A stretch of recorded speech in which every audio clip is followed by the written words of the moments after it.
Billy Bunny and Mrs. Weasel.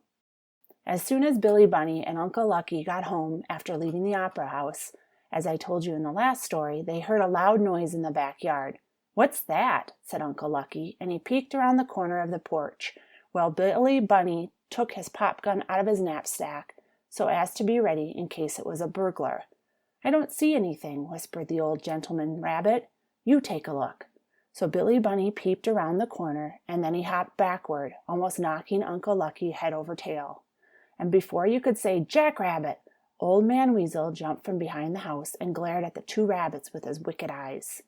"Good evening, Mr. Weasel," said Uncle Lucky, pushing Billy Bunny behind him, for he was a brave old rabbit, was Uncle Lucky, and he was going to save his little nephew from being eaten up by the wicked weasel, if he could. "Good evening, gentlemen," replied Old Man Weasel, licking his lips and glaring at them with his fierce little eyes. "You look sweet and tender to me." "Your eyesight is pretty poor," said Uncle Lucky bravely, "and I don't feel very sweet just now, and I'm too old to be tender."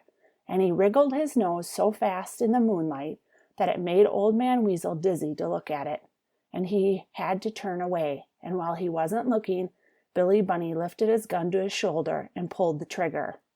And when the cork hit the wicked weasel, it made him jump right up into the air, and when he came down he sprained his right foot on a big stone so that he cried, oh dear, and woe is me, I've sprained an ankle and a knee.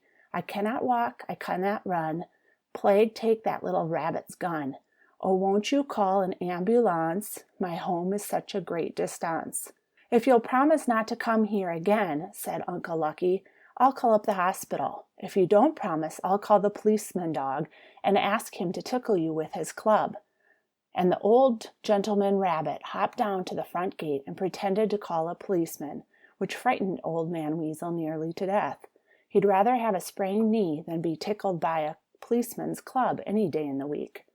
I'll promise, he cried, and then Billy Bunny went to the telephone and called up the hospital, and they sent an ambulance around. And the doctor, the man in white, who sits on the back seat of the ambulance, tied up the weasel's knee so he couldn't bend it, and his ankle so he couldn't wiggle it, and then he placed him in the ambulance, while the policeman dog stood by to keep the crowds away, only of course there wasn't any crowds there, for it was midnight, And in the next story, I will tell you more about the two little rabbits if they only get up in time, for they've stayed up pretty late tonight and may not hear the alarm clock in the morning.